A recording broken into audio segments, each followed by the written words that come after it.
What's up, openers? We're on season 3, episode 34, but our 100th episode. Does that mean we syndicated now? Right, producer? Ain't that how they say it? 100? Yeah. Do you have 100 episodes? You syndicated. We are officially syndicated. That means we get money. Backhand story. Oh, Lord. But if you're new here, welcome to the podcast with open honest conversation. It's talking everything from A to Z as it pertains to LGBTQ plus community and beyond. I'm your host, Rodney. You follow me on IG at I am Rodney Wash. I'm your host, Marco DePrence. You can follow me on IG at Marco DePrence. I'm your host, Shazam. You can follow me at _kidandplay_. Bitches, I'm back. Welcome back. I am back. This is your host, Solomon E. Stretch. You can follow me on IG at Solomon E. Stretch. We've missed you. That's the way to say bitch. What the fuck you thought? Oh, we gonna fuck me cussing. God damn it. Oh. Dang. You did. Yes, but you know what? For all, cause we are growing and things like that. We have new followers. You know, everybody just keep. Let it go. I know. This is for real. Like, you know, this is something to be honest. This is a platform where you could just come and laugh, chill, get educated, have a good laugh, write letters. We keep it real raw, everything from politics to porn, and we want to say welcome to all our new openers. Now, since you're new openers, you know, we have a thing called the collection plate. So, that means we need money because it's empty. So, if you want to be guys giving, you can give in 3 ways, openers. You can, first one is Facebook. You can send stars. Could be a 5-star, young, professional, gay, black men. And you can join the subscription, and we go live every 4th Thursday of the month. And we go live just for you, to talk to you all. Second one, you can give a what? Donation. Donation. I was saying for 100 episodes, baby. Catch on. Well, this is your segment. Jesus Christ. And they say I'm the one with the talking problem. I can shame myself. Yeah, well, you can donate to the podcast, Sweet Babies and Fifth Seaters. You can do that by clicking the description box where podcast play release us on. Click donate. Donate where you want to give. You know what? I don't care if it's $1 now. We just love you for giving. Third, in our bottom Wait a minute. B. Hold up. Go back. Didn't you have a cap, a limit on? What you wanted the people to donate so that we wouldn't get ate up in taxes? Oh, hell, I forgot that. No, we can't take $1. We need 5. I mean, we can take $1 and some. And some. You know what? Yeah, well, If you're going to donate $1, just save your dollars for a few weeks and then donate. Yeah, you can do that. Yeah, that's Save true. your dollars. Yeah. Because, you know, they eat us up in damn taxes. Jesus Christ. I need to be a Kevin tax wants to know if person. you're going on a date. You going on a date, right? Kevin Kev wants to know if you're going on a date. No, this is just a 100 episode outfit. Oh. Thank you for saying I look cute. You donating today? Donate for my friend. For the tab. No, for real, but thank you, Kevin Kev. But third, Okay. in our bottom B will forever be YouTube. So you can, not producer. I'm on script. Don't get me off. That was funny. But yeah, so you can go green. So you can go green by clicking our membership. So our membership have 2 levels. You can see us going live every 4th, again, Thursday. We can have y'all coming up. It's a great time. Ask the other people in the green seat right now. It was a great time. We had a fun time. Or you can't do that right now because that's a monthly donation of $4.99 and $6.99, I think. Or you can buy stickers. Stickers is just as thankful as well. Your face will be plastered across the screen, and on the audio version, we hear your name. We say thank you. You get priority read comments because, you know, you are paying for that. So we give you priority and people with the green check. Okay, so go green, buy stickers, and join our Patreon. All right. Solomon, tell them how they can support us in other ways. Oh. Well, what I've been saying all season is that you can go. We love it when you. We love it when you slide into our DMs. We love it when you send us messages. We love it when you participate with us. However, we really love it when you come to our YouTube, come into the fifth seat, participate in the comment section, and go green. Rodney just told you how you can go green. If you want some additional advice on how you can go green, speak to the green folks in the comments. Not just say I got on a blouse. It's very fall-like. Yeah, you know, it's weather. Hey, Big Gary, where the hell you been? You been gone for a while. Hey, Big Garrett. He on them, what you call them things? He like the roller coasters. Oh, Six Flags? He likes to ride roller coasters. Oh. I just didn't know how you knew that. Oh, inside joke. Gotcha. Solomon, how's your week going? My week has been great. I just had a week-long trip to Colombia. It was amazing. The weather was definitely a lot better than it is here. It's cold here in Atlanta. Other than that, I am glad to be back with y'all, and I'm looking forward to an interesting show. Yes. And I say interesting because you on one. Yeah, am I? Yeah. A little bit. All right. Well, catch up, girls. Hey, J Royal. Hey, Facebook. Shazam, how was your week? My week has been good. I literally have been relaxing. I went out on Friday with some friends. No, Saturday. Friday I was in the house. Saturday I went outside. And I'm just realizing I can't got it no more. Like I was really exhausted on Sunday. Then church was really good. And then I done like Auntie Sunday and went to church. And then I went and got breakfast. Then I went to the mall and walked around. Ain't buy shit because I couldn't find nothing. But yeah, other than that, my week was good. And just knocking out goals on my to-do list. Marco, how was your week? My week was good. Friday, I went out to Shaka Khan and Deviant. Like, I'm going to call it a mini ball because it was a stage and they were like voguing all night. I heard that. It wasn't really so much dancing. It was more like a ball. Yeah, he had like, I'm going to say upcomers because I wasn't really listening. I was just watching. But like commentators and like people walking face. But like, there wasn't like a judging thing. You was just having fun on stage, like getting the practice in. Is what I experienced from. But it was nice. I enjoyed it. And then Sunday I just talked to my mom for about an hour. Oh. We caught up. Yeah. How was your week? My week it's good. I want to claim a great week. What am I say? I celebrated in Pride festivities. Okay. It was nice to network and meet other people, other creatives. That was really, really fun. It's great to see other people do what you what you do in the same realm and just get different experiences, expertise from other folks. I do appreciate people who shared things with me. So, Positive and negative comments? Huh? Positive and negative feedback? Yeah. Expanded your circle around. Yeah. That's good. Big and little podcast? Yeah. Yeah. Okay. I had a Monica hoe. Kick Derrick Jones. Back your cheek, bitch. But also I went to the park on Sunday. Like Shazam said, I am old now.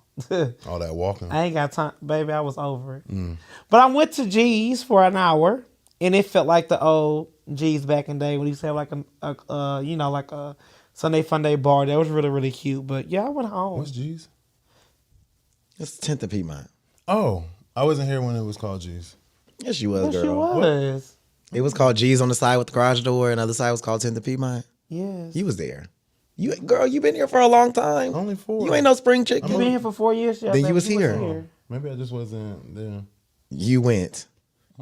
Okay. You know where 10 is on the corner. Yeah, the old and across Mexican. now across the street where there's a Mexican restaurant now. That used to be called G's. Oh, okay. I thought it was literally called 10th and Piedmont. Like, because it was on the corner. Oh, no, you know. But I never knew it was called G's. Yeah. Okay. Okay, so you have been there. Yeah.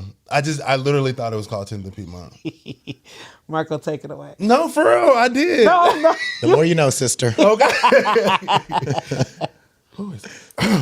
You hot? Oh, I got this sweater on. It's cold Girl, ain't outside. nobody tell you to wear that thick ass sweater. You know it's gonna be hot in What'd here. you say? It's Sweater sweater weather. weather. Girl, it's sweaty weather. It's 51 degrees outside. But anyway, let's pay some bills before we go to the streets, as I've been saying all season. You see the trend?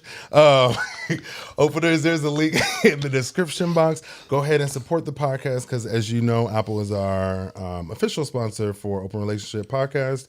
And you can get 1 month of Apple TV or 1 month of Apple Music.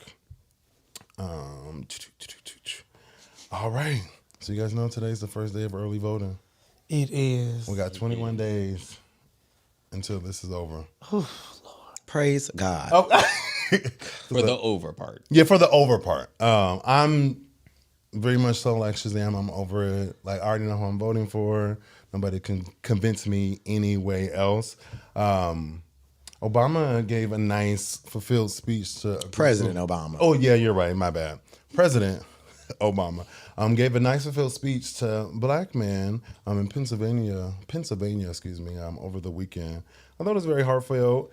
Him basically telling them why you voting for the other party, and you tearing down this black woman. It's just very, I don't know why we still have to have these conversations, even with her just, our future, I'm calling it, future president. And even on CNN, the backstory of this is Nia Turner, Ohio senator, former Ohio senator. She didn't like what Obama did. She felt like he was talking down on black men in America and telling them what to do and not really trying to like educate them. That's not what I got from it. Just growing up in, black culture and just always maybe doing something wrong, or you could be educated in a new way. Like, I've always had like a black male figure tell me what's right and wrong, but I didn't feel like he was downgrading them. All I will say is, just like when I am a very avid believer, and when there are things that's women's business and then there's things that's men business, this was men business. So she shouldn't have, like, how are you going to say you felt that he was doing that to black men? You're not a black man. Simple as matter. Like, he wasn't addressing you. Honestly, mind your business. Like, that's the problem. We have too many people not minding their business and thinking. Like, her whole comments, and she like did a whole spill about it. Like, she was upset. And then to think like you are like an activist and you're like saying things like this, which doesn't help the agenda for VP Harris. It helps the agenda for Trump. Like, what are you doing, girl? Like, everybody just needs to shut the fuck up. Let's make it. We are our own worst enemy. We truly say that we're off the plantation, but the way white Europeans messed our minds up and just separate us by color, hue, status, all this stuff is still trickle down to today. Mm-hmm. Now, I'm okay if a black man is going to vote for Trump for other reasons, but if you got to tear down Kamala to make your voices heard, that is very alarming to me. And when I just, I watched CNN this weekend, I watched Fox, all of them. Mm-hmm. And when I seen that majority and almost all of black men is voting for Trump, and y'all are questioning this lady ethnicity, like, it's just too much. Like, I don't understand. It is a lot of mixed people out here that are mixed with black. We're trying to question he's not Jamaican, he's got whatever. It don't matter. Right. She black. She black. She went HBCU. More than probably what your ass ain't never did. Oh. I'm just keeping it real. So it's a lot. And I guess what's so hurtful and alarming to me is that, knock on wood, what I have right now in my household and what my household is bringing, decisions won't affect me per se. Mm-hmm. But I know it would affect people who is on my family. I know people on food stamps, people who are on government assistance with vouchers and all that kind of stuff. Project 25 is scary as F. And we just said something earlier about saying that the reason why Trump doesn't have a plan is because Project 25 is his plan. Mm-hmm. So If y'all don't read that and see what's going on, especially with like Social Security and all that stuff, they're going to get all of that education, all that stuff that we just take for granted that our forefathers, aka ancestors, fought for. We need to do better. We really need to do better and like fight for our rights and get that stuff aligned with what's going on. Cause this is very fucking serious. And you know what? I'm tired of talking about it. Cause, hey, don't come knocking on my door. Okay. Solomon. I was done with it when we were done with it earlier. Oh, okay. I think it's also important that we add VP Harris has released a whole agenda of 5 things that she has strategically aligned that will support Black men. And just to mention those, the first one is providing 1 million loans that are fully forgivable to Black entrepreneurs and others to start a business. Champion education, training, and mentorship programs that can help Black men get good paying jobs in high demand industries that lead their communities, including the pathways to become teachers. Supporting the regulatory framework for cryptocurrency, launching a national health equity initiative focused on Black men, and legalizing recreational marijuana and creating opportunities for Black Americans. So for Black men to still be questioning, like, why should I vote for her? Trump has not said anything about what he's going to do for Black men. He hasn't even taken the time to listen to y'all asses. So... But he set up in a church. And that's good enough for y'all. And then went to a barbershop and that somebody actually was upset because they owned the barbershop and he was there. Like, do what y'all want to do. What do I know? I think it's just important to think about the narrative. And so you have President Obama who's out here speaking to young Black men, or just Black men in general. But at the same time, there's commentary about hopeful President Kamala Harris. There's commentary about all kinds of stuff. Right now, I think it's just propaganda. We're in the end game. And everything that we see in the media right now is just fluff. Like, at this point, I'm pretty sure most people already know who they're voting for. Yeah. Mm-hmm. And so everything else from here on out is really just going to be the media doing what the media does. Great call out. Speaking of media and what I saw on Twitter recently. Oh, Lord. I know. So Gucci Third Leg, he's a content creator here in Atlanta. Wait, what's his name? Gucci Third Leg. Is it that big? He's Nigerian. Oh. I ain't know what the third leg came. I actually like that name. Is it like this? You thought of just making stuff up? Oh, Gucci third leg. Okay, Gucci. So he's a content creator. He's been creating content for quite a bit. Word on the street is he has spread herpes to one of his co-hosts over the weekend, and Did you call the girl in the video with him his co-host? Would it be co-star? I don't know what it is, but it's funny if she's a co-host. Co-star. Collaborator? That too. Girl, what you do? Co-host porn? So yeah, she stated that, that he gave me X, Y, and Z, which is herpes. So he's on this podcast tour trying to clear his name and show results, allegedly. I think they're fake. We all go to the doctor quite a bit here. And you guys can look up it on your phone by now. And you can go to the app and you can just scroll. It didn't look like what mine looked like or what mine looked like in the past if I switched providers. Did he go to Nigeria to get his results done? No, he lives here. It looked like a Google Doc form. Literally like highlighted green, skip, and then one was red. He tried to scroll past it. Looked like he scrolled a little too far. He wanted just to show the green. And then he was like stuttering, and the streamer was like, well, what are you positive for right there? And he was positive for HSV-1, which is a form of herpes. But then he didn't sound too confident of what it was, so I did some research. Yeah, it's not looking good for him. Oh, and then he announced that he's retiring. So I have a question. So did she have an outbreak? Is that how she found out? She had an outbreak and she tested positive. Mm-hmm.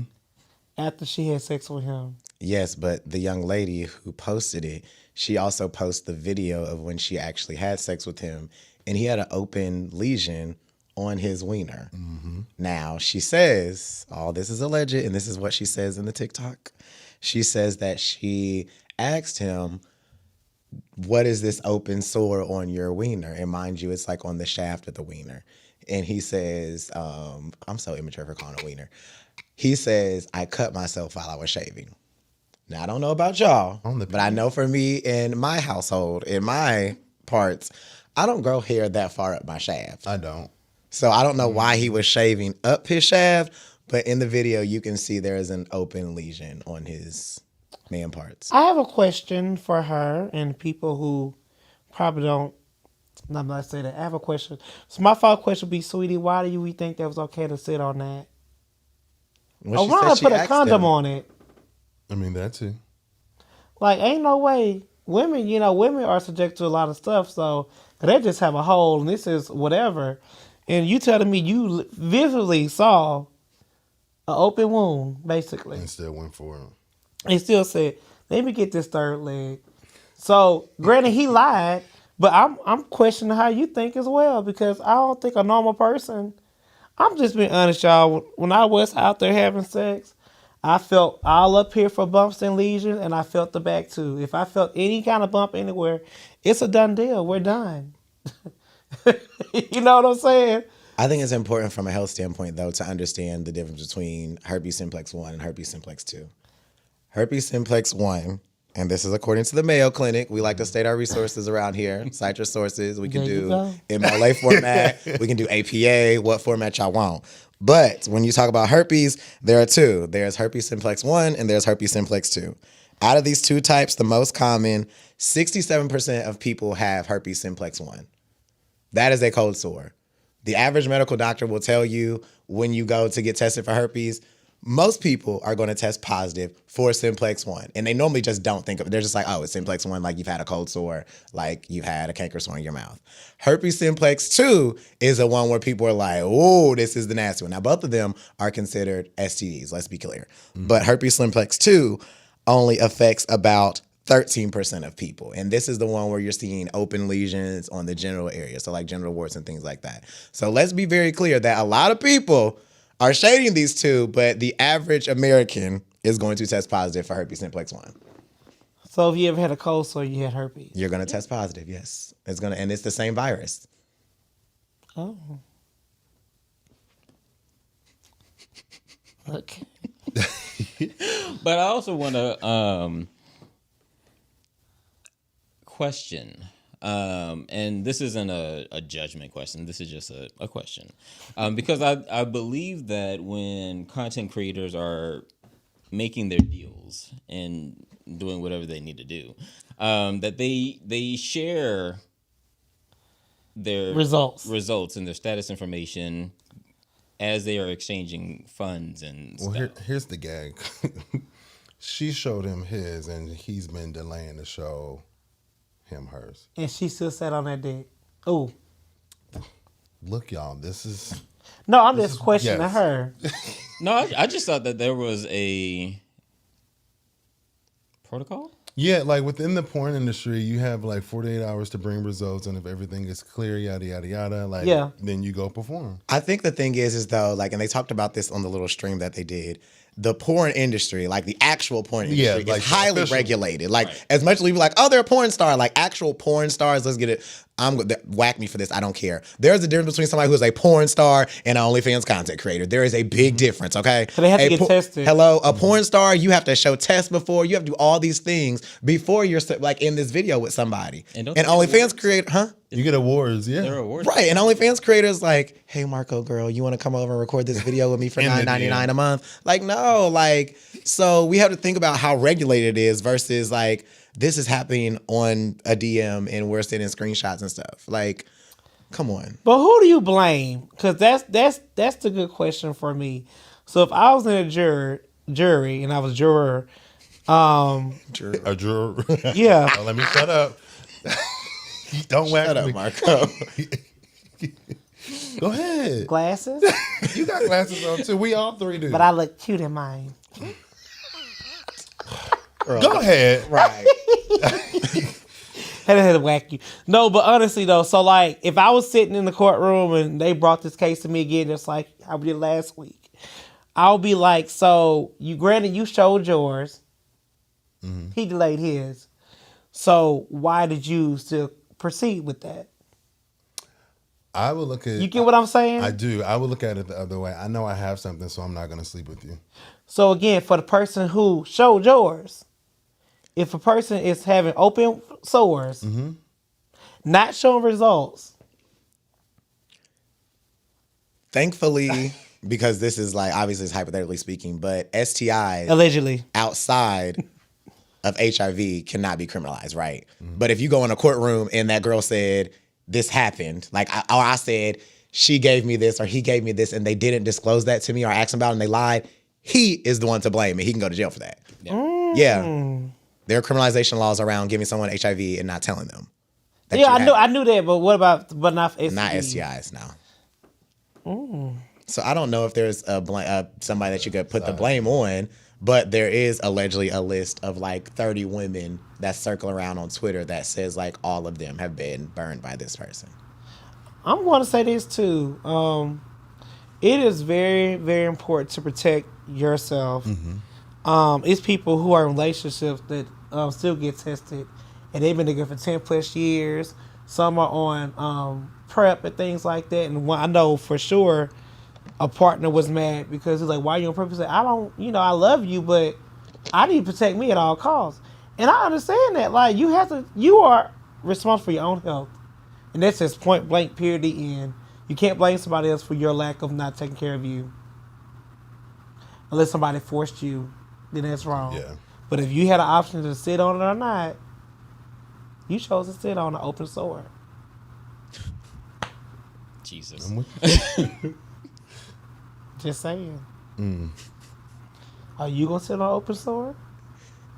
Who? You. No. Are you going to sit up? I don't have to worry about that. I have a man. I'm just saying, in the pre-him, will you sit on an open sore talking about it was a cut? I'm a Mr. Public Health. I'm not sitting on nothing that don't look right. Would you sit on open sore? I'm following up on that. Okay, well, hey. The jury's out, baby. Talk about a cut. Catch me next week. Okay. But even if it was a cut, you have an open sore. And it's not healed. And that's just weird. So another step further, like just to think, like if someone said they had a cut, right? You still like me having a cut. I'm not going to do anything knowing I have a cut, even if it's not an STI. Because what if you're lying? Because now I have an open wound, and now you're open. Aquafina is on me. Hey. Great debate. What would you do if your son was at home? I don't know. And that was a good song. City High. Okay. Did you guys listen to Gorillaz album? Yes. Let me get it out. I love this album. And it has been a while since I've liked a female album from beginning to end. Besides Nicki? I didn't like Nicki's album from beginning to end. I'm talking about from track one. I said it. I said that. You see how Nicki living a girl's hair? I mean, go ahead. Look, I wasn't even bringing her up. But we'll get to Nicki too. No, but this album is really good. It's really good. Remember at the live show, I had a particular person to talk about. I like the song with her and Sexy Red. Yep. Mm-hmm. Like, I had to replay I didn't really like that. That's the Wipe Me Down remix. Yeah. That's probably like one of my least. And I tried to, I listened to it like 5 times. I feel like their flow wasn't going with the beat. And I guess because I love that song. Like, I love, like, that's a song I grew up going to the club with in college. Like, that was the song. That still is the song. That is the standard. And I felt like it just, it's cute, but it's not like how that was, like Boosie. It would never be. If that makes sense. I wasn't. I think the beautiful part about that is, like, I don't think it was supposed to be, like, spot on. It wasn't a remake. It was just a sample. And the beat was slower. It was. I don't usually talk about this shit, this pop culture. But let me tell you, since you bringing up Glorilla, and that's my crush. Like, I love me some Glorilla. I think that song was spot on. I think the album is spot on. I think this is a good album. And we can move on. I have spoken. But the piggyback off, I think every song she had charted. Every song went on the top 15. She did that. I think it's good because she is an example of, because I'm going to whack her a little bit, you don't have to be the best rapper, but you have to have a swag about you and people have to like you. And people love her in Sexy Red. I don't care. Like, you hear things about them, but it just be like, girl, you hating. Now, we hear bad things and people like, oh, I don't like Meg. I don't like Nicki. I don't like Cardi. But Sexy and Glorilla, people love them. And they have a personality. And they're sticking to their personality. And I think that's what's going to take them to the top. Yeah, she not changed. She, like, every Memphis person had that Memphis slang. You know what I'm saying? And she has that Memphis slang. You know she's from Memphis. Did you see the interview where she was, like, pronouncing words? And the man was out, And it was just cute. Like, I think she brings a sexiness. I think she brings a cuteness and a this authentic nature to her. Like, she's a little rough, but she's still pretty. Like a sweetheart, yeah. Like, she's kind of sweetheartish. I don't know if this might not be like a great comparison, but she remind me of Aaliyah, but as a rapper, if that makes sense. Aaliyah was not girly, but she was kind of boy as well. But it worked for her, and I think that works for her as well. That's not where I thought you were going. I thought we were on the same page. She actually reminds me, and people are gonna whack me for this, I don't care. She reminds me of Cardi when she first came out.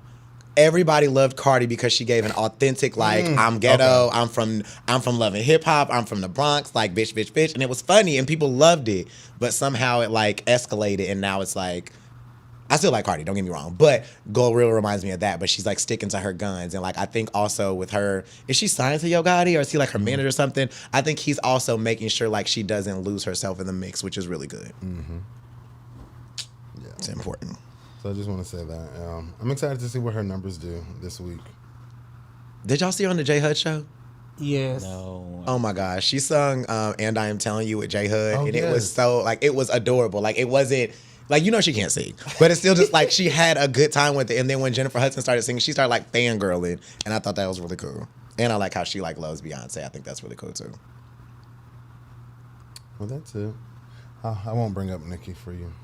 No, if you want to talk about Nicki. Well, Nicki is top 5 female rappers with tour to gross over 100 million. I'm proud of her. Thanks, Nicki. Now go sit down. Yeah, she's going on a hiatus. Love her, but I want her to sit down. I mean, It's time. she has a fan base, so I can't deny that. Yes. Okay, Shazam. Well, child, we kind of already touched on it, but situation with Shazam, as I've been saying all season, is a segment around a song. We're always going to name around a song, whether it's an R&B song everybody knows. Today, we are going to do Jesus Be Offense by Fred Hammond. Old gospel song. It says, Jesus be offense all around me every day, child.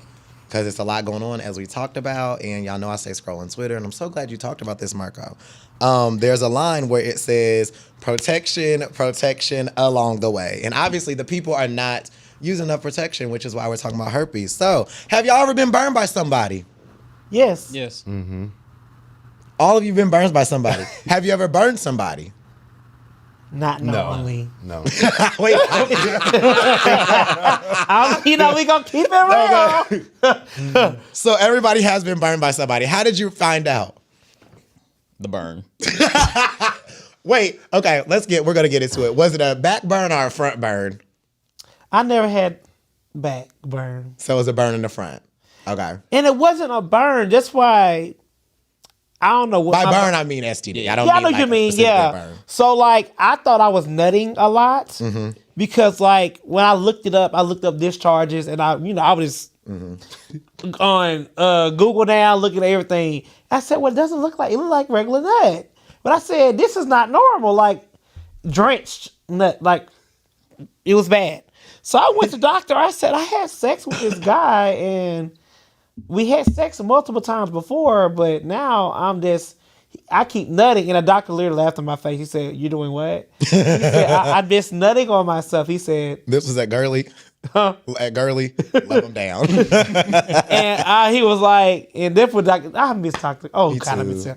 So, and then he was like, put on your pants. He said, that's an STD. I said, no, it's not. You're going to tell him. Right. You gonna tell him. I see you in the office like going back and forth. Cause I was just so mortified and horrified because I knew this person and that was my person, like, sexual wise. And so child came back, it was positive for gonorrhea. And I was pissed. Solomon, what about you? What happened? It was a back burn. It was someone who... Back? It was on the backside, girl. Your booty hurt, Barn? Let him tell the story. No, I'm asking we're for saying real, burn like- by like an STI. No. We're not saying actually burn. But how can you tell from the back? That's fine. You get an anal swab. He was asking me a question. I was answering. No, I'm asking like how. I know, and I was answering. Oh, you about to answer it? Okay. Oh, I'm sorry. Oh, okay. You're right. I'm intrigued. Tell me. So, I was trying to use the bathroom, and it was like uncomfortable. Like I was like, something isn't right. And I was, after I finished, I was like, this is a different sensation. So I went to the doctor. They did a swab, and they were like, yeah, you tested positive. So what did you feel? Like what was different? It was, it wasn't a burn, but it was like a tightness. So I guess it was swollen. And it was tightness in the sore, but it wasn't a burn. Oh, Jesus. So Marco, what about you? When I was jacking off, it just felt different. I wasn't into it. Jacking off. My dick wouldn't get hard, and I was like, "This ain't like normal for me." And so immediately I was like, "I need an emergency appointment," and then I did a whole full lab swab. I had 0 symptoms. I literally went for my like regular checkup, and they sent me a little alert like, "Boop, you got some antibiotic," and I was like I was in shock because like I didn't know nothing. Like I wasn't having no discomfort, none of that. So note that you can have Some STI. people have that. Yeah, and you never know. So if you're not getting tested, that's how a lot of them like get spread because you're not experiencing symptoms and people thinking like, oh, it doesn't work, so now I'll go get checked. Girl, get it checked even if it worked. Okay. but that goes back to our conversation from earlier about just jumping on a pogo stick. A new horse. jumping on a wound. But there are a lot of people who are asymptomatic, and so they may have things and they don't even know. Okay. And if they're not getting tested, I'm gonna share. So the first time I found out I had STD was again gonorrhea. Caught it 4 times in my whole life. Let's be transparent. I got called in the health clinic at college. and they said you've been in contact with somebody and they don't tell you their name. Bitch, I was scared. Yeah. I called my mama. I was crying hysterically. I was like, Mama. I was living in Indy and I was living in Bloomington for school, and being transparent, I was driving home to Kokomo to go home to visit my parents. So it goes Bloomington, Indianapolis, Kokomo. The niggas was in Indianapolis. And I used to stop and have sex with people, right? And this is just being transparent and honest because I think like transparency is what removes stigma around STIs in these conversations. So I got a call one day sitting at college, got a call and it was like, is this Shazam calling? I was like, yeah, it is. And they were like, you've been in contact with someone who has HIV and we need to test you. And I was like, I was so in shock. And like to this day, I had that call too. Being honest, like I think I know who it was, but I'm not sure. But praise God, like it did it. It wasn't nothing that happened. Like I was okay because I wasn't taking PrEP at that point, but I was using condoms. Like I've always been very careful. But like the person, I don't know who it was. So whoever you are, thank you for telling them my name and giving them my number so that they called me. But like it takes a real adult to actually tell the health clinic like, okay, here's 5 people or 7 people that I've had sex with since that I can remember. Contact them. So If I will be honest, And, well, go ahead. when I got my call for that same call, I couldn't narrow it down. And y'all, when I tell y'all I was more pissed at myself for saying like, okay, 3 niggas, I know who the bitch, I was outside The scary thing about it, I think, in this Solomon, I'll let you go, is like they test you and then they're like, but there's this open window period. So you need to come back in 3 months and we'll test you again. So, girl, you mean I need to sit down, not do nothing, just to be sure, and then in 3 months we'll test again. So for 3 months, I got to walk around losing weight, hair falling out, can't keep nothing down. because I'm worried about, because I done been fast. So what were you gonna say? Well, I was going to say, you thank the person for giving your name, but also thank you for giving your real name. Oh, yeah. Ooh. How many times have you Baby. met somebody and gave I'll call y'all next week. I got to go. and gave them that alias? And I had one too. Quite a few times. So have you guys ever had to be in the other position of disclosing something around your sexual health and you were nervous about how your partner your partner in a relationship or like your sexual partner that night would take it? Well, I cheated one time. I cheated back. Let me say that.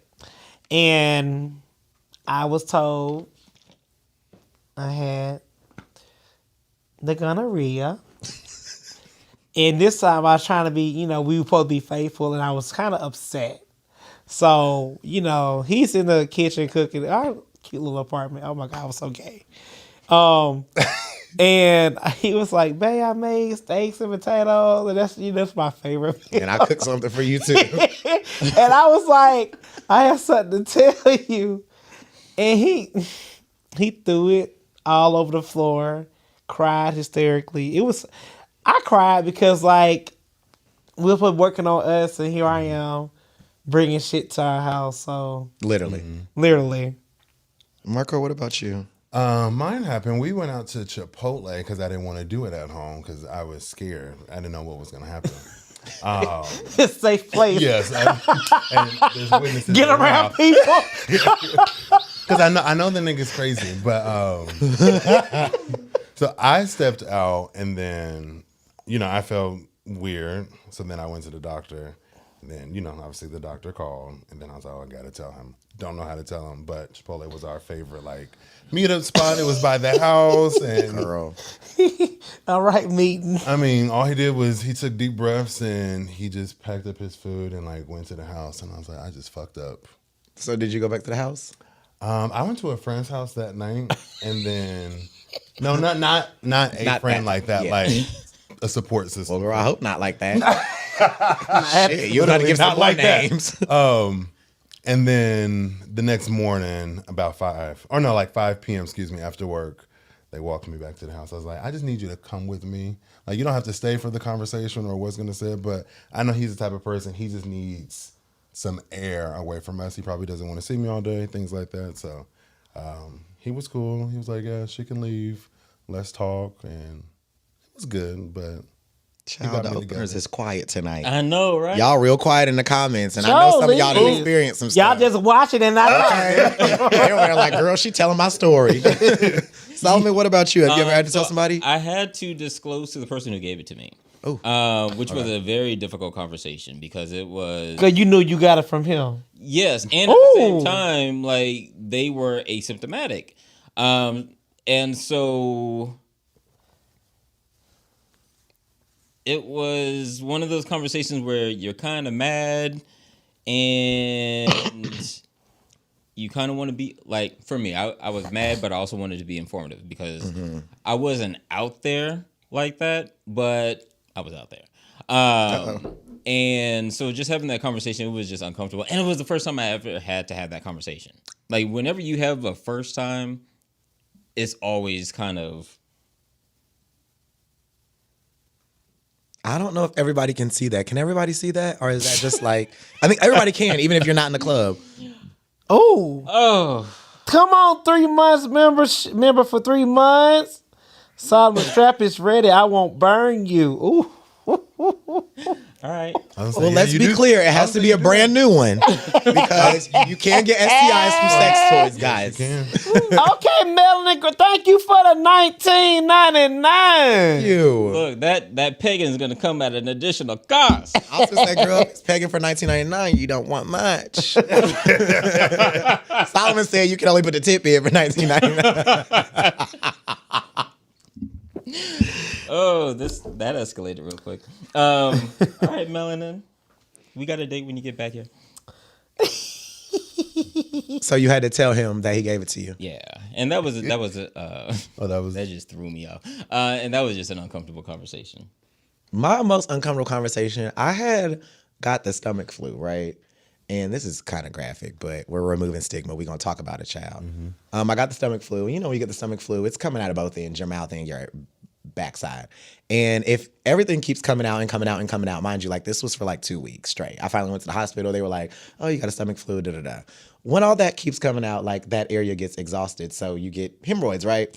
And blood, all that kind of thing. And I had to tell somebody I was dating, like, yeah, I can't do anything right now because there's like some things going on back there and I don't want like, it was just a lot to explain. I was very nervous, but they were like, oh no, like we're gay, like things happen back there. And I was like, phew, but I was scared because it was just a lot going on back there. Can we talk about the hemorrhoids? Sure. So, I never had it, thank God. But somebody I was dealing with had it. And, you know, again, I feel, and I know he had something back there, and he told me, oh, B. Garrett, thank you for the 1999. Y'all making it rain tonight. Y'all better make it rain for 100 episodes. Come on. Jared at? Jared said he said, I came and sat on the chair. I ain't got to give nothing. I know that he said. But to be full transparent, I felt again he had a bump. I'm like, you know, so I look up, I'm like, this ain't, you know, whatever. He was like, yeah, I got a hemorrhoid. And I never saw a hemorrhoid before. And I Googled it.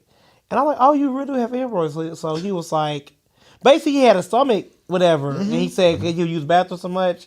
It was like this big. But that can happen, like, you'll see, this is really shady, but if you scroll Twitter enough and you see some content creators, sometimes you see hemorrhoids back there. But the interesting thing, this is just sex with Shazam at this point. There is like, you can have it inside and outside.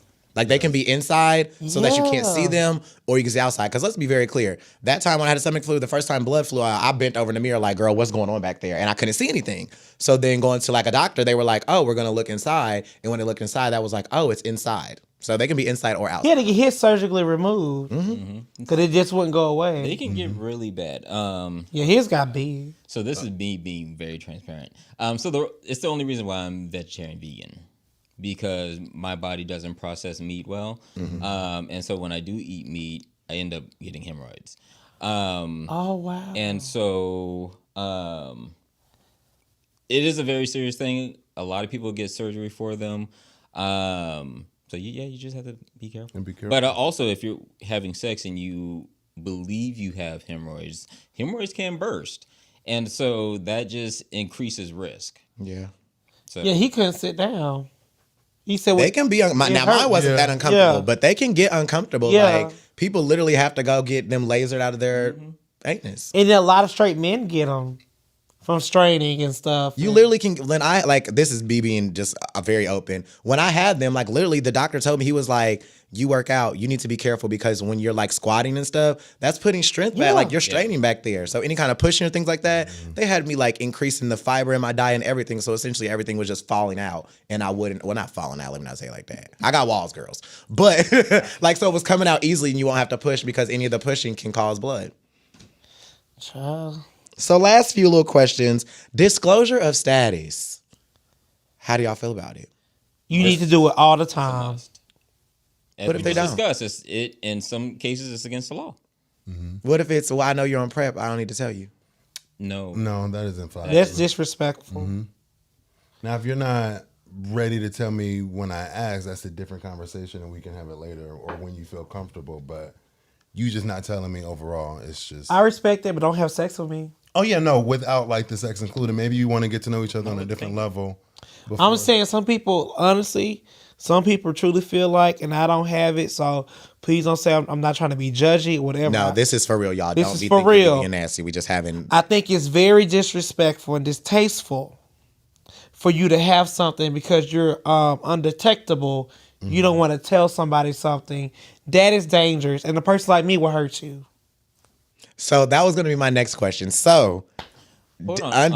Let me go back. Okay. Can we edit after the fact? What's wrong? Nothing. We'll talk about later. Go ahead. Oh, so undetectable, just for the people who are watching that do not know, undetectable means that you've reached a level of the virus that the virus cannot be transmitted. So you guys still believe and want somebody to tell you that they are undetectable. It's a must. Yes. Give me the choice and let me make my own decision. That's all I'm saying. Just give me the choice, and what I do with your choice. Cause I date a HIV positive person, so I'm not afraid of it or whatever. Just being very transparent. Just give me the choice to do what I want to do with my body. Got it. That's all I'm saying. Give the Go. I was gonna say give the choice, but then also it might bring a different type of level to the friendship or the sexual ship or relationship. Like it might open up a different type of level of trust that you wasn't even looking for. So like just holding things, it's just not. I don't know. It's just it never sat well with me. My thing is that conversation is a two-way street. And so I believe a person must disclose. And at the same time, someone should be asking. Like, we should be having a conversation about status. I think that is very important because oftentimes people want to leave the responsibility to somebody else. Like, it was your fault, you didn't disclose, but there's a difference between fault and responsibility. We talked about this before. And so, like, it's better to take responsibility so you don't have to blame someone later. I like the way you said that. But you know what people don't really talk about? It's another STD that really is like, I mean, it's bad, but like you get a shot for it, but it's still in your system. Syphilis. It's a lot of people that have syphilis but don't tell you they had it because it's a very uncommon, I guess, STD. But people don't disclose that. It's actually very common. Syphilis is on the rise. Yeah, I think the thing with most people people don't realize that, like, you have syphilis, but then like you get a shot for it, but it still like is in your body. Just similar with herpes, like people have flare-ups. Like it's very common. Yeah. So we've had a like little heavy conversation, but ended on a fun note. Who is responsible for the following? Is it the top or the bottom? Who is responsible for bringing the lube? Or supplying the lube?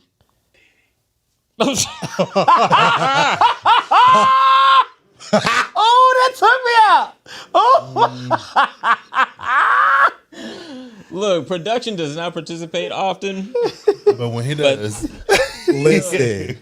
That was a surprise. Hopefully, openers, you heard that. Yeah. I'll say the bottom.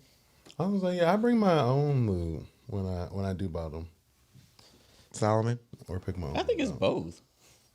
Okay. I would say the bottom. As well. Openers, we want to hear y'all comments as well. Yeah. Well, in that case, are you done? No, I got to keep going. Who's responsible for bringing poppers if they're being used by both parties? Each individual.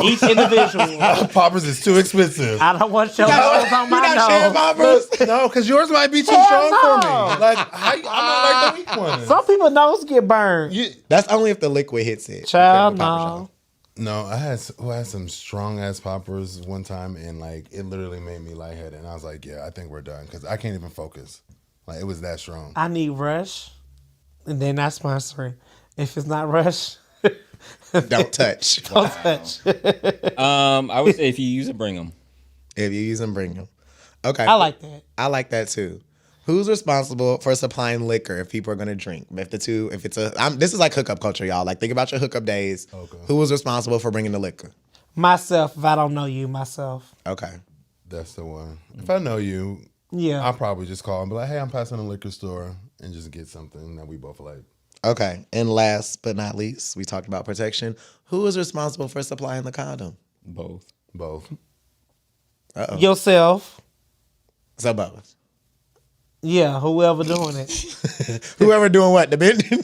Whoever doing the bend on top, you are responsible for yourself. So the top the individual, I say that. So the top or the bottom? Both. Then. Okay. I was confused. Yeah, I think that I would say like both. But I'm always like, depending on the situation, I would probably like, if I'm topping, I'm always gonna have a condom. As a bottom, it's like, if I'm bottoming, am I bringing a condom? I want there to be a condom, but it's like, am I thinking about it? Put you in one of those like Dizzy Dora moments. Niggas be lying. But that's all I had. I just thought we should have a conversation about STIs and sexual health because Twitter's on fire right now about this herpes thing. Like the straights are talking about it, the gays are talking about it, the non-binary people are talking about it, and we just need to let God be quick. Truly, shout out to Kim Burrell. So for today's Menage a Trois, we're gonna go behind the mic for our 100th episode. We made it to 100 episodes. Like it's been a journey. Oh. And so, what were some of your? And this is an interactive moment. So, what for my co-host? What were some of your favorite moments? And then for our openers, what were some of your favorite moments on our podcast? Favorite moments. I have so many. Like, what would be your top two? The live show and season 2, episode 1. Season 2. I'm lying. Season 2 around episode 6 and up. What was that about? Where was it? Because I want to see how we gelled, and I like the consistency I saw with us four. And I'm like, oh, we're on to something. I would say season 2 photo shoot. The pajama photo shoot was a lot of fun. We had a lot of fun with that. That was a lot of fun. And prepping for the live show. Like that was season 3 photo shoot. Oh, well, season 3 photo shoot, excuse me. Yeah. That and then being in the like in the dressing room before the live show, like peeking out and all that kind of stuff. That was fun. So I think I've enjoyed more moments actually behind the mic than being like on the mic with the people.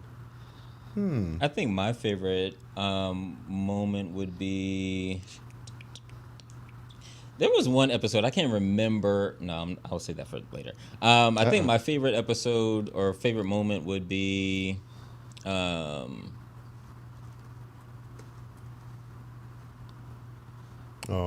thanks to Gray. I just found this podcast. Yeah, I love just saw how that. honest you guys are. Oh, thank you. Thank you. Okay, I will say the live show. The live show, because that was aggravating.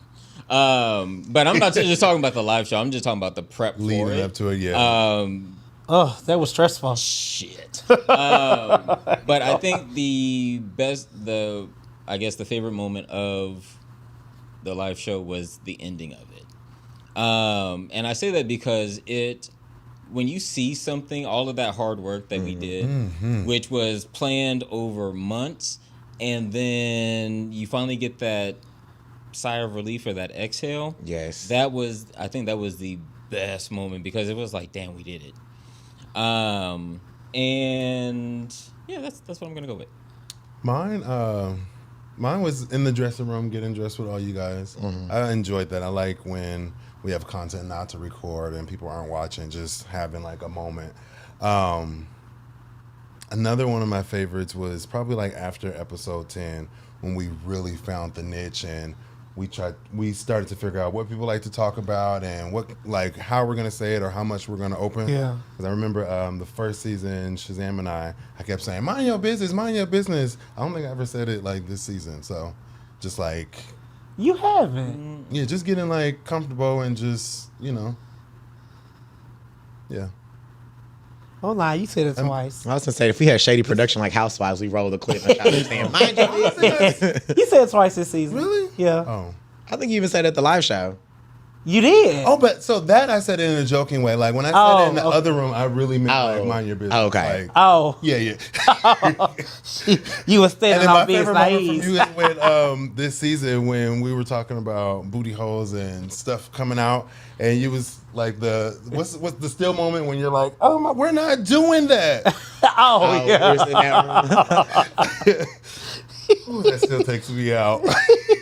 I will say another one of my favorite moments, and I think this is a Rodney growth moment. Mm-hmm. Also during the live show when you acknowledge the other two originals. Oh. You did. I remember sitting there and I was like, damn, that's really big of Rodney. Mm-hmm. Because typically you would either not acknowledge or you cuss out.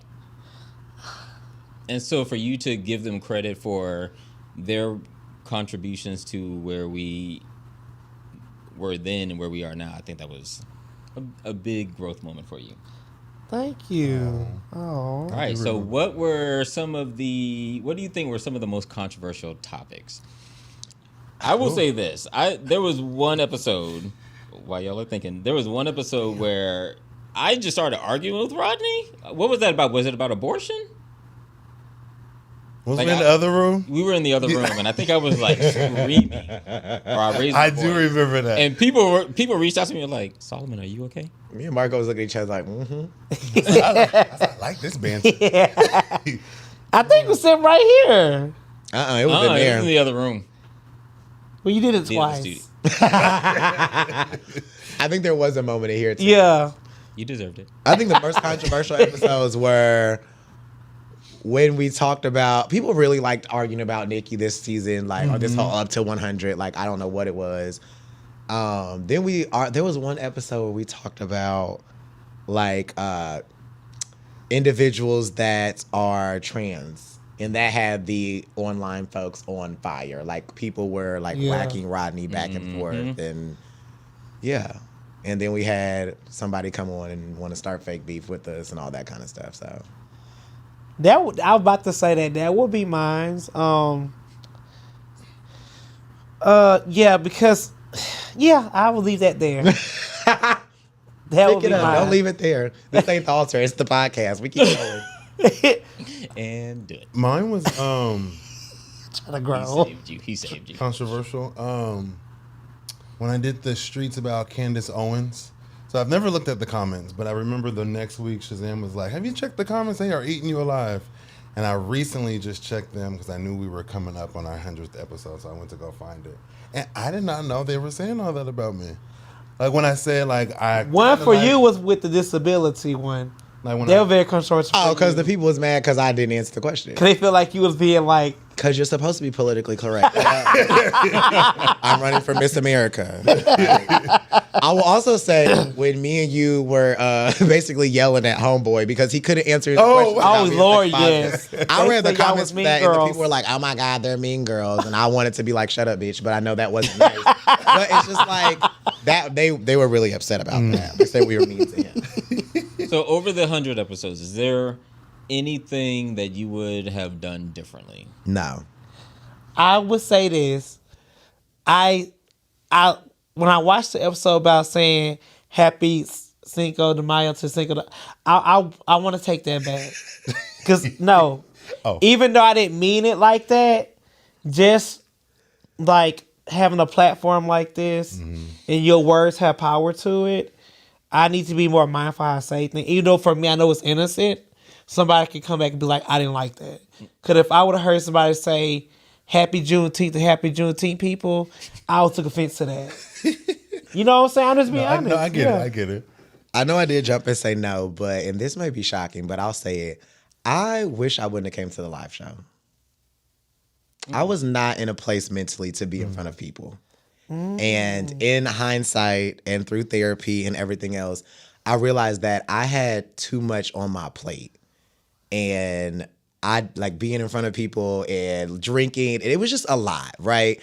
And in hindsight, I wish I wouldn't have came. I wish I'd have told you guys, like, because my first original thought was like, I'm not going to do the live show. Like, I'm not in a space to do this. Like, I don't need to show up. Like, I need to show up for myself right now.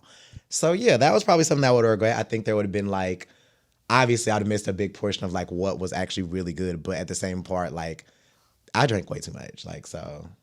That's I wish very I would honest. probably I love like that. not did that, and I'd probably just sat from the audience, or like even sat backstage or sat in the DJ booth and not let anybody know I was there, just to support y'all. But I think I was too premature in the grief process because the funeral would have been the following week. I mean, the week before, and it was like for so long I had saved face and like made sure like everybody was okay and like paid for the funeral and did all this shit, and then like I wasn't ready to like jump back into life yet. So yeah, I love that. Yeah, that's good. I really love that. Mine would be not drinking so much at the live show. Sometimes my nerves like really get the best of me, and all I know is just keep drinking. Like I tell you all the time, like I'm like I just get a nervous wreck when I speak in front of people. But you guys be like, no, you do good, you do good. I'm like, but inside my mind be talking, I just be overthinking. So I would have just like maybe had like one or two and then nothing on stage. So, and then celebrate it afterwards. Yeah. I think mine would actually be the drinking that we did during the season. Because although like maybe it created great content, I don't know, but we actually drank quite a bit. I drank quite a bit with y'all. And don't include me in your mess. Okay. And I didn't realize how much we actually drank. And I will also say this, like I was the perpetrator of all of that because I was the one bringing all the drinks. So I'll go ahead and take responsibility for that. And the drinking after sometimes. We've actually went to friends that had a good ass time after this. That's the content people need to see. We need a cameraman pay to just good money follow us for that. around. Shit. After show. Okay. We gonna turn on StreamYard one night when we go out, and y'all gonna be like, Jesus. Well, if you saw some of our lives from some of those events, karaoke, y'all be doing it. We have fun. We do. We would have fun. And so closing out, we've been doing this for 3 seasons now. And what kind of advice would you give to other people who are wanting to do podcasts or who are doing podcasts? Because again, we've been doing this for 3 years every week. And so they also say that podcasting, content creating is already generating a lot of income for a lot of people. So the top 4% are probably making about $100,000 a year, and the top 1% are making millions.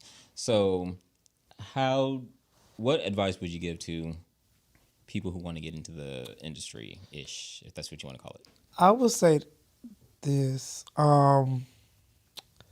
Make sure if you are going to have a podcast, that your sound is A1. You don't really have to have a niche, right? Just because you will find your voice once you get started, but your sound has to be on point. Nobody want to hear. Secondly, if you're going to be in a group, just know things are going to change. Everybody's alignment is not going to be the same. So when you are picking group members for a podcast, make sure that y'all have the same end goal. It don't have to be the same, but if y'all are, if y'all doing this, somehow it's going to go like this at the end. That's all I have. I would say the advice that I give to everybody when they start something new, just do it. People are going to tell you like, oh, it's oversaturated. Everybody's on a microphone now. Everybody has a workout business. Everybody sells clothing. Everybody does this. Everybody's a barber. There's so much money to be made. There's so much space, and your gifts are going to make room for you. So just do it. Like, don't hesitate. Just if this is the thing you need or the message that you need to hear, regardless if it's a podcast, a new business, just do it because it's going to work. Like, there's no such thing as oversaturation. And to add to both of them, be passionate about what you're doing and why you're doing it.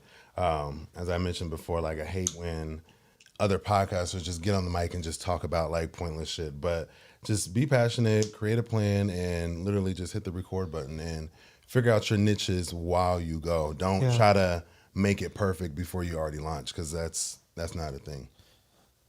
I would say expect it to be great, but don't expect it to be great out the gate. Have goals. Do some planning. I think planning is actually very important. Honestly, and I'm just saying this from experience, like, although we have been doing this every week, even the planning process, it's time consuming. And generating content week after week and trying to remember if you've already talked about something. And at the same time, it's also like from where I was from day one and the conversations that we've had versus where I am now, like I'm not so concrete on some of those topics anymore. And so like we talked about, would you date long distance? And I would, for the longest time I was like, absolutely not. But if you meet somebody and their location changes, then what happens? And so like now I'm rethinking some of these things that now are on tape, right? And so things are not always going to be set in stone, and I think that's great.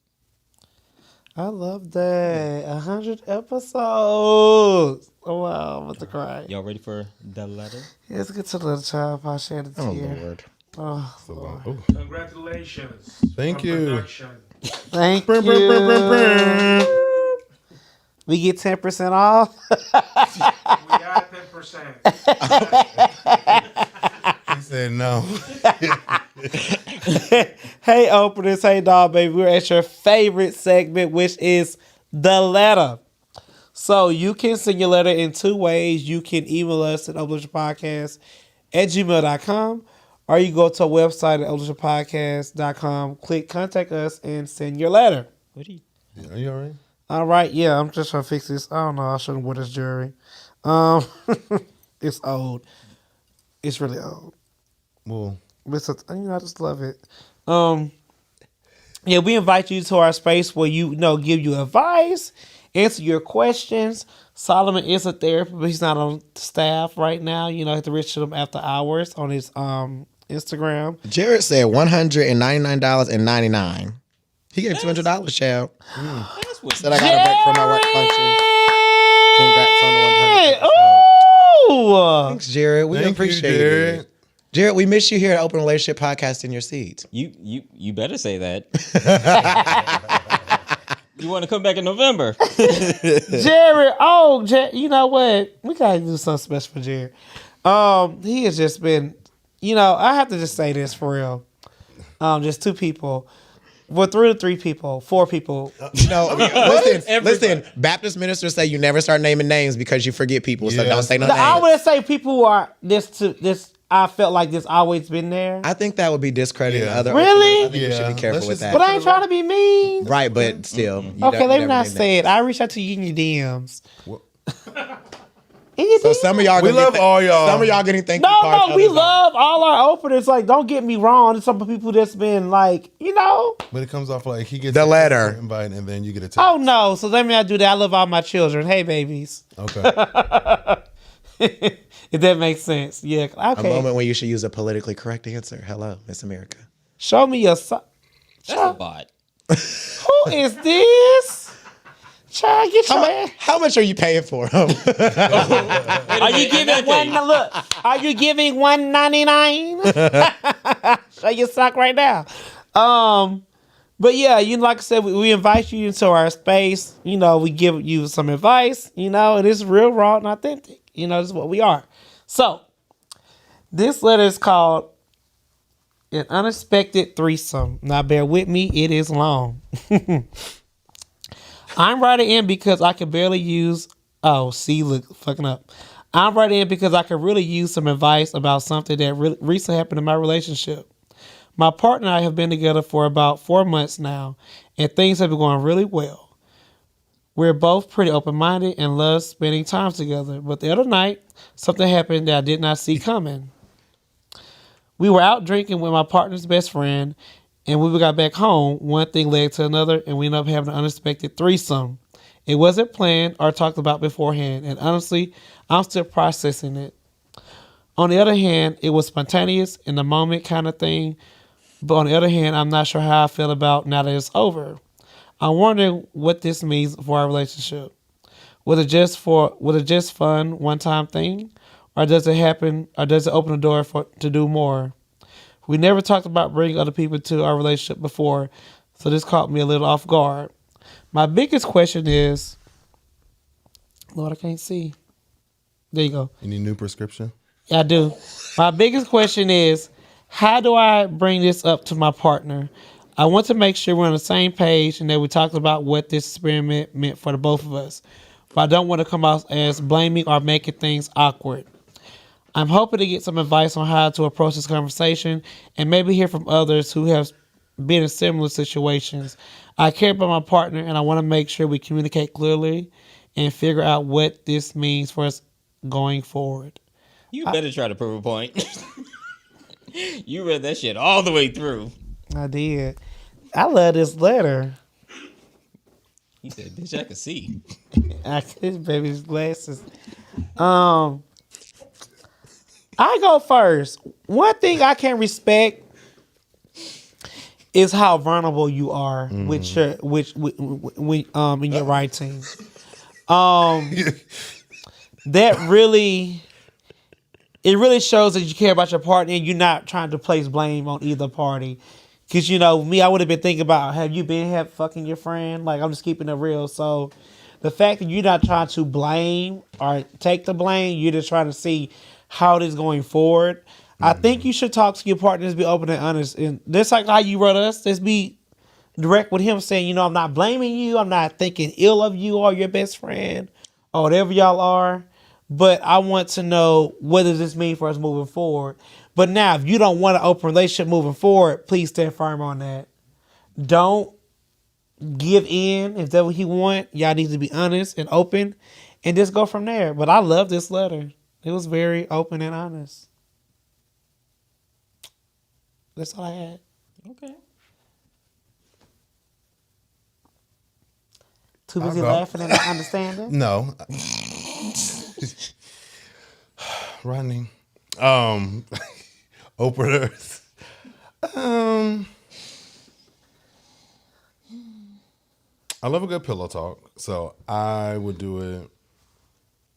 When it's just you two, just having a conversation and be very vulnerable, like Rodney said. I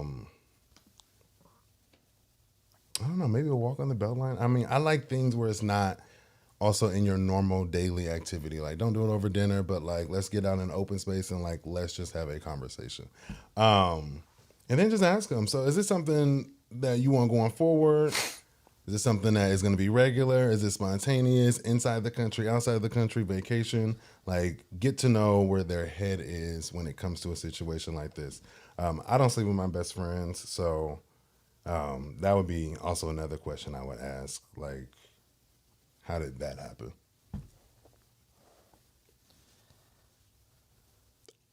It's a conversation. I really don't have too much for the threesome letters. There's a lot of confusion here. Open-minded, love spending time together. But the other night, something happened that I didn't see coming. We're out drinking with my partner's best friend. We get home, one thing led to another. We end up unexpectedly in a threesome. So your partner's best friend comes home with y'all after y'all been drinking. That's weird to me. If you and Bae are like going home to yourselves. But I think all of this, because you are honestly open-minded and love spending time together, you need to have a conversation. And if this is something that you guys obviously enjoyed, just talk about boundaries. There needs to be boundaries with this. Like Marco mentioned, like, is it out of town? Is it this? But I also believe that there needs to be a further conversation about how you guys are now going to maneuver with this best friend character. Because now the best friend might think like, oh, this is something that is like reoccurring with them. Like, maybe I'm like their third. Like, there has to be some boundaries, and there's going to have to be a discussion with his best friend. And then there probably needs to be a discussion between y'all two, because I don't have sex with my best friends. And I think that's really weird that you and your best friend can just jump in a threesome really quick. That's kind of startling.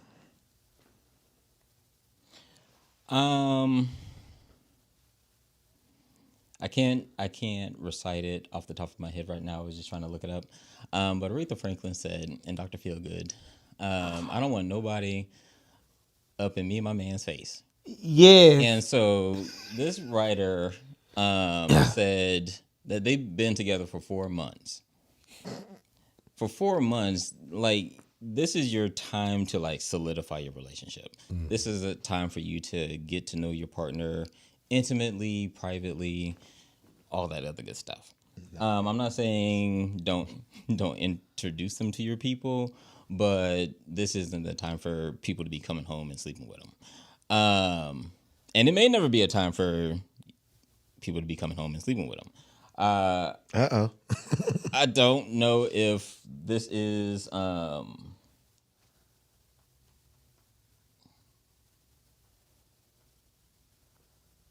don't know if there's any confusion here.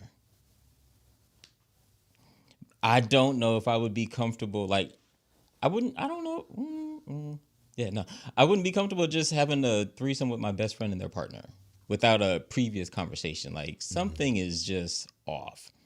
So have a discussion. But anytime you have sex with your partner, there should be some sort of debriefing. Like, was it good? Was it bad? Anything I could do differently? Da da da da. Just have a conversation. But especially with the threesome, I think there should be kind of some debriefing. Like, hey, what was that about? Are we cool with that? Do we want to do it again? Are we now open? Like, I think it's just a conversation. I agree with that. Well, opener, we gave you our answer. Hope you go back and get Don't that. have another threesome. Child, if you want to do it, but just make sure you're on the same page. All right, Solomon. All right, openers. Thank you for coming and joining the four of us and our openers, our amazing openers that donate to us every week and who continue to join our growing membership program on YouTube. You can go green now, tomorrow, and next week. You can also donate now, tomorrow, or next week. We will continue to swallow hard topics and spit difference of opinions. Because what? That's what we do. Happy 100! Woo!